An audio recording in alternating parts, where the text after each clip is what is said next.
Hello, Patrick Donahue with Investor, and today we are going to walk through how to set up a Twitter account so you can start finding those potential partners and investors and people you should be knowing and corresponding with. So a key aspect to Twitter, like anything else, you use and need an email address, and so many people have more than one Twitter account.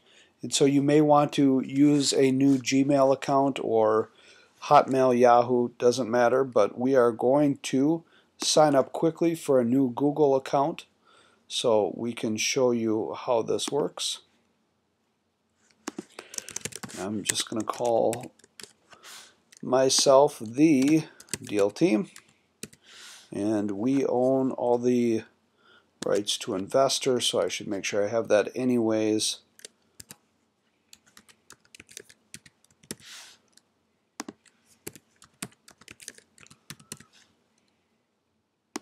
And my favorite holiday is July 4th. And let's see here, 1957 was a good year. I don't know what happened in 1957, but that sounds good. I also have a couple of Google Voice numbers, which is really good to use with this. But I've never had a problem with Google using my mobile phone number, but just in case you want to be safe about that. And use your real email address here. You can see I'm going to use my real email address here, because that is important, because if you ever lose your password, you need to reset it. You need some way for them to get in touch with you. So there we go. That is all it takes to set up a new Gmail account.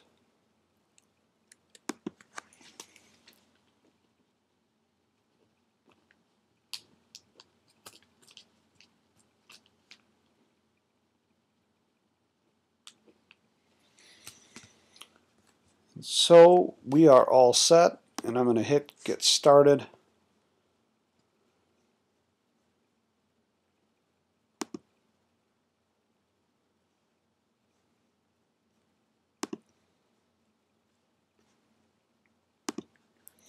And I'm going to go right into the Gmail account. No thanks, we don't need to tell anybody about this. So we are all set. Now we are going to go to twitter.com, and we need to sign into Twitter or set up a new account. So we're new to Twitter. This asks for your name, so I just plugged in Deal Team. Now we're going to use this investor@gmail.com that I just set up. We'll create a password for it.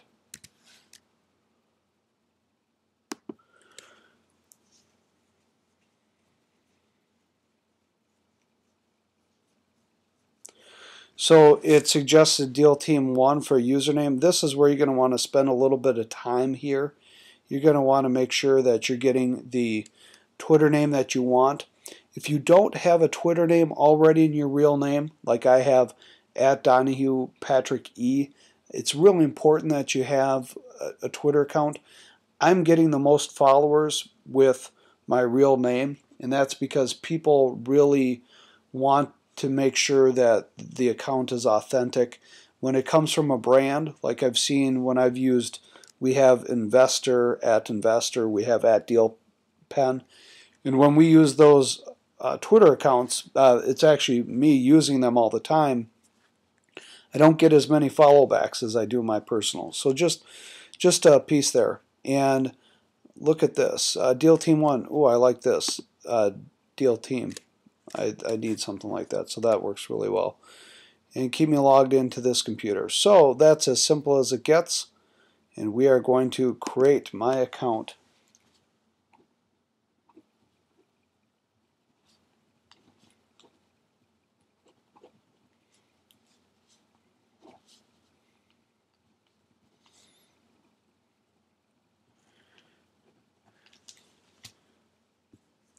So this is the splash page they show you right away, and they want you to start following people and to start to understand how to use Twitter. And so they're going to give you a lot of the really popular Twitter handles, so you can start to follow these people. You know, NPR News, things like this is great stuff. I'm personally not big into the celebrities, but we can, oh, it already follows Barack Obama by default. So it wants you to follow 4 more until we get started. And so I'm going to put in mine. So we're going to follow Deal Pen. We're going to follow my personal account. We're going to follow Investor too. We'll follow my friends at Coco. This is where we office. So we have followed 5 Twitter handles, and now it lets us go on to the next event. And it wants you to try more, but I can go down here and I can skip this step. And now it allows you to search your contacts in Gmail, Yahoo, Hotmail, AOL. This is a great way to get going. We are heavy users of Gmail. I am personally. And so this would be a great way, because what it's going to do is search all the email addresses, and any of those email addresses that are tied to a Twitter account, it will display them for you. Since we just set up this Gmail account, I have no contacts in there, and I'm not going to log into any other accounts I have. But it is a really great tool to utilize, so don't be afraid to use this. Now you can upload an image. You will see over here that I've used my personal image at Investor. I use our logo for at DealPen. I believe because we use our logo here, even though I use my full name, I think a lot of people see that and they're not as quick to follow back. But once again, because I've got a good picture here, my full name, and my Twitter handle is my full name, it is this I get follow backs on all the time when I tweet about anything. And so make sure you upload an image. Do not be an egghead, because if you don't have an image uploaded, you will they'll have a little egg. So take the time to upload an image, and then this is the important part, is to make sure you've got a really good bio. Now you can't screw these things up. Go ahead and upload your logo, a picture of yourself, put in that bio, and get that done. I'm going to skip it for now, but these are really key elements. And now this is what your feeds look like. So whenever I log into my Twitter account, this is what it looks like. And look at it, since I'm following Coco and I'm following myself and my other handles, it's already suggesting people that I know well. So I'm going to follow Casey, I'm going to follow Jeff, and it's that easy. So, and we've already got a new tweet. So this is where you're going to start to see all of the tweets that people put out that you're following. So the 7 people I'm following, and since this was retweeted by my @DealPen account, that's showing. So anybody that you're following is going to show up in this Twitter stream.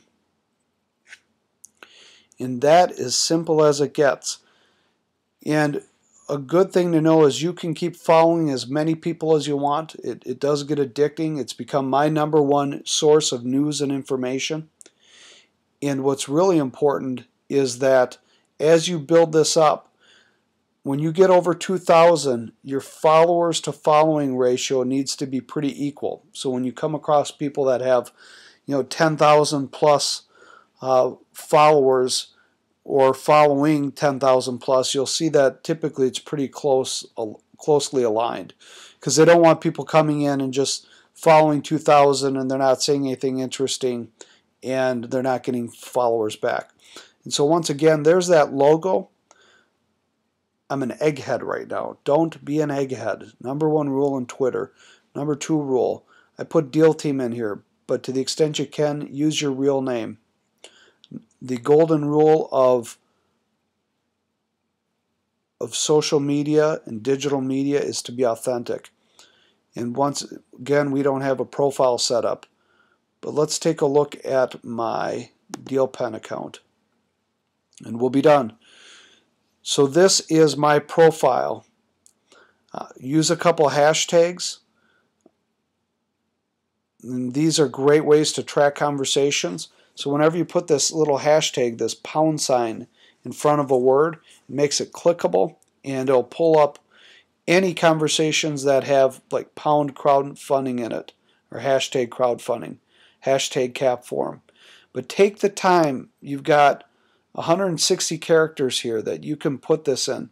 And if you're using a Twitter handle like @DealPen here, if you're using something that's not your real name or close to your real name, tell people who it's by. Tweets by @DonohuePatrickE. And this is a great way, so even if you're tweeting on behalf of your brand, tell them who's doing it and put that on there. And that works really, really well. So that is it. That is as simple as it gets. In 2 minutes, you can have your own Twitter account. And if you're doing things on behalf of your company or your product, it's really easy to get a couple of Twitter handles up and going, and then take the time to figure out content. And a great way, like I'm doing here, is responding to people. Once in a while, you'll put in like an event you're holding, and it's really easy to tweet about articles. So when you see a great article, you can tweet about that and put that out there. So as you get into the habit of using Twitter, it gets pretty easy to produce content. And so even you can become a producer of content instead of just a consumer.